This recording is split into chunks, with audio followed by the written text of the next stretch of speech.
بقيت دعوتك أنت لتنفرج. قد يحدث بعضنا نفسه ما عسى أن تنفع دعوتي وأنا عبد مقصر في جلب منفعة أو دفع مضرة عن المسلمين، وها هم من هم أصلح مني يدعون في المهاريب والمنابر والصلوات، وفي الوحي ما يدل على تعاضد الدعاء وتكامل النفع باجتماعه وحصول الإجابة بانضمام بعضه إلى بعض.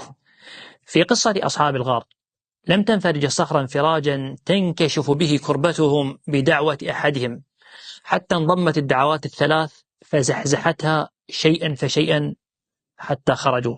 الدعوات كلبنات البناء، دعوتك كلبنة واحدة.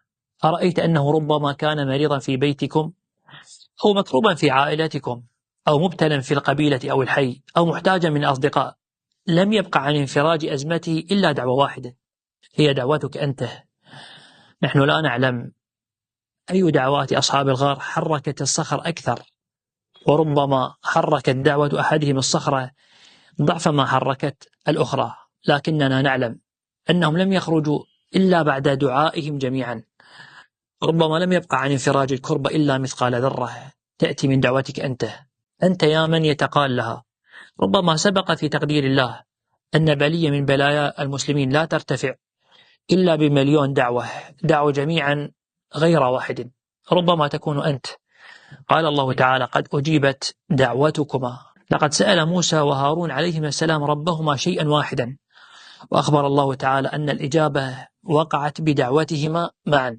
وهكذا كل خبر عن دعوة مستجابة من الناس في القرآن فقد تعاضدت فيها دعواتهم مع تفاضلهم واختلاف مراتبهم في الصلاح والخيرية. لا تبخل على أهلك وقرابتك وجيرانك والمسلمين وأهلنا في غزة رحمك الله، ربما لم تبقى إلا دعوتك أنت لتنفرج.